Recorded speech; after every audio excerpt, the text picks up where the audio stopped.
नमोस्तु मारुति। प्राची जी टोंगे उपस्थित होंगे और आपके बाद तैयार रहेंगे श्रीमान सुनील जी कासलीवाल उज्जैन से। नमोस्तु गुरुवर, नमोस्तु गुरुवर, नमोस्तु गुरुवर। महाराज जी, मेरा प्रश्न है कि मनुष्य के कर्म अधिक बलवान होते हैं या मनोभाव? कर्म बलवान होते हैं या मनोभाव? देखो, मनोभाव भी तो कर्म से प्रभावित है, समझिए। तो मनोभाव भी कर्म से प्रभावित होते हैं, लेकिन ये खेल खेल चलता रहता है, ये दांव पेच का खेल है। मनोबल ऊंचा होता है तो कर्म को निर्बल होना पड़ता है, और कभी कर्म का जोर ज़्यादा होता है तो मनोबल कमज़ोर हो जाता है। तो हम तो क्या करें, कर्म हमारा शत्रु है, मनोबल हमारा साथी। तो हमें अपने मनोबल को बलवान बनाने का प्रयास करना चाहिए और मौका देखना चाहिए कब कमज़ोर पड़े और हम हमला बोले, अपना युद्ध जीते। नमोस्तु गुरुवर।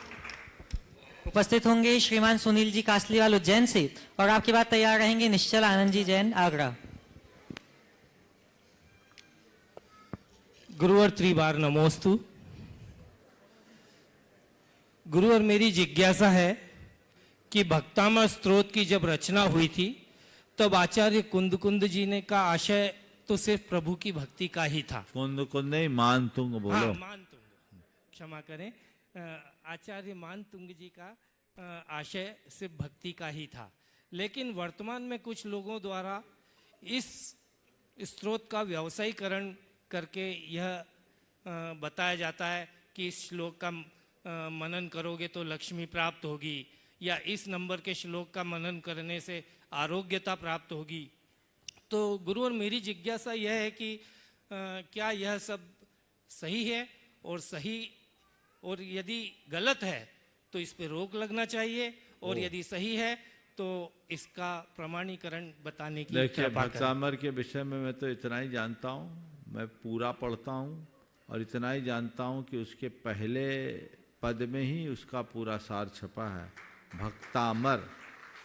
भक्तामर का मतलब जो भक्त बनता है वो अमर हो जाता है।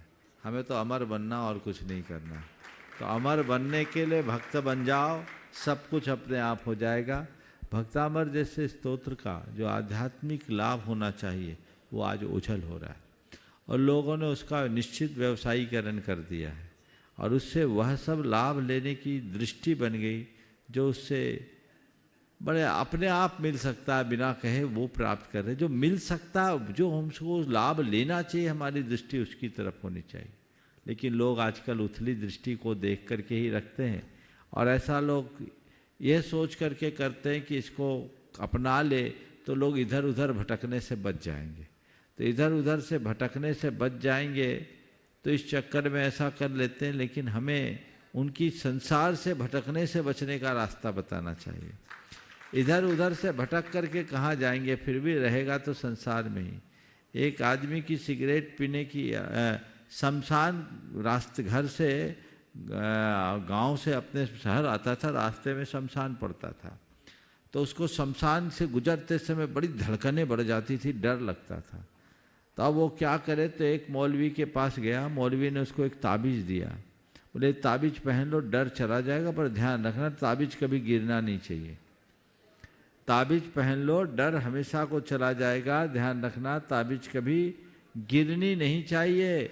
15 रोज बाद गया, बोले क्या हुआ, बोले वो शमशान का डर तो चला गया। बोले फिर, बोले ताबीज़ न गिर जाए इसका डर लगता। तो ये चीज़ें हम झुंझुना पहनाए, पकड़ाए, तत्व ज्ञान दिलाए, जिससे वो अपने संसार के दुख का निवारण कर सके। और एक बात बोलूं, केवल मंत्रों के जाप या पाठ से, स्तोत्र के पठन स्तवन मात्र से तुम्हारे लक्ष्मी लाभ हो जाए तो दुकान खोलने की जरूरत क्या है। केवल इनसे ही तुम्हारी बीमारियां पूरी हो जाए, ठीक हो जाए, तो डॉक्टर को दिखाने की जरूरत क्या है। केवल इनसे ही सब कुछ हो जाए तो फिर और काम करने की जरूरत क्या है। ये एक निमित्त है, पुण्य की वृद्धि एक कारण होता है। और जब शुभ क्रियाओं से पुण्य वर्धन होता है तो संयोग हमारे अनुकूल बन जाते हैं, और वही अनुकूल संयोग हमारे जीवन का पथ प्रशस्त करते हैं। इसलिए मूल तत्व ज्ञान को रखिए।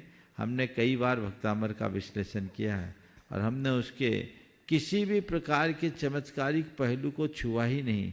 मैं मानता हूँ विशुद्ध भाव से भक्तामर पढ़ लो, तुम्हारा अपने आप जीवन चमत्कृत होगा, कहने की जरूरत नहीं। नमोस्तु महाराज जी, नमोस्तु। निश्चल आनंद जी जैन आगरा से उपस्थित होंगे और आपकी बात तैयार रहेंगी श्रीमान नितिन जी दोषी उज्जैन से। नमोस्तु महाराज जी, नमोस्तु महाराज जी, नमोस्तु महाराज जी। महाराज जी, मेरा ये प्रश्न था कि कुछ धारणाओं के हिसाब से, कुछ धार्मिक धारणाओं के हिसाब से सारा हमारा जो नियति है वो सब भगवान के वश में है। हमारा जो भी किस्मत आगे है लिखी हुई है पहले से, बल्कि कुछ धारणाओं के हिसाब से सब कुछ हमारे कर्मों के अनुसार होता है। तो इनमें से क्या सही है, हमें क्या मानना चाहिए? नमस्ते महाराज। बिल्कुल ऐसी धारणाओं पर बिल्कुल ध्यान नहीं देना चाहिए। जैन धर्म कहता है ऐसा कुछ नहीं है कि जो सब किसी की दूसरे के हाथ में है। जैन धर्म कहता है जो कुछ है सब तुम्हारे हाथ में। समझ गए? जैसा कारण होता है वैसा कार्य होता है। कारण क्रमानुकृत विधायित्वात् कार्य क्रमानुक्रमश्य। कार्य का क्रमानुक्रम कारण के क्रमानुक्रम पर होता है। हाँ, इसमें बहुत सारे निमित्त बनते हैं। कई बार हम प्रयास करते हैं तो भी हमें परिणाम नहीं मिलता, लेकिन जो भी मिलेगा हमारे ऊपर ही मिलेगा। इसको नियति से बांध करके चलना जैन धर्म कभी भी स्वीकार नहीं करता। समझ गए? नमस्ते महाराज जी, मेरा प्रश्न है कि भगवान की मूर्ति के बीच में फूल क्यों बना होता है? वो फूल नहीं है, एक लांछन है, चिन्ह है श्रीवत्स का, जो उनके हृदय में रहता है। समझ गए? चलो।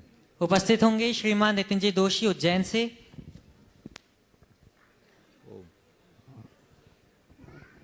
गुरुदेव के चरणों में सतत नमन नमन नमन। भगवान नमोस्तु नमोस्तु नमोस्तु। बोलो। भगवान, मेरा ये प्रश्न है कि ऑनलाइन जो आजकल पूजा पाठ या शांति धारा जो होती है वो क्या उचित है? घर में बैठ के विधान करना क्या उचित है? ये धर्म के अभिनय तो नहीं है? ऑनलाइन शांति धारा और धर्म घर बैठे विधान करना क्या उचित है? इसमें अनुचित क्या है? महाराज जी, कोई खाना खाते हुए, कोई चाय अरे बाबा, पीते हुए विधान करते समय थोड़ी खाता आदमी। अगर खा रहा है तो विधान कहाँ कर रहा है? लेके बिल्कुल। विधान देता है मेरी या बात वो सुनो। करता है? जो प्रत्यक्ष नहीं जा पाता यदि वर्चुअली लाभ लेता है तो ये बहुत अच्छी बात है, ले सकता है, बशर्ते वैसी पवित्रता बना के रख। और बहुत लोगों ने सिद्धचक विधान तो पूरा हिंदुस्तान क्या भारत से बाहर भी लोग करते हैं, और जब तक यहाँ का कार्यक्रम खत्म नहीं होता पानी भी नहीं पीते। वो विशुद्धि रखो, और जिस घर में ऐसे मंत्रोच्चार हो जाते उस घर के सारे अलाई वलाई चले जाते। आज शांति धाराएं आती है, जितनी देर शांति धारा चले दोनों हाथ जोड़ करके बैठ जाओ, पूरे घर के लोग, खाना पीना सब बंद करो, अनुमोदना कर लो, पुण्य का लाभ होगा। टेक्नोलॉजी का इस्तेमाल करो, लेकिन चाय की चुस्कियाँ लेते हुए करोगे तो महापाप के भागी होगे। खाते पीते करोगे तो महापापी कहलाओगे। इसलिए ऐसा काम नहीं करना, अपना विवेक जगाओ। अच्छी क्रियाओं को हम इसी तरीके से कर सकते हैं, वर्चुअल माध्यम नहीं तो कोविड में सहारा दिया पूरी समाज को। बोलो, जब भगवान छूट गए थे तो भगवान के निकट किसने लाकर खड़ा किया? तो ये उसका निषेध करना उचित नहीं है।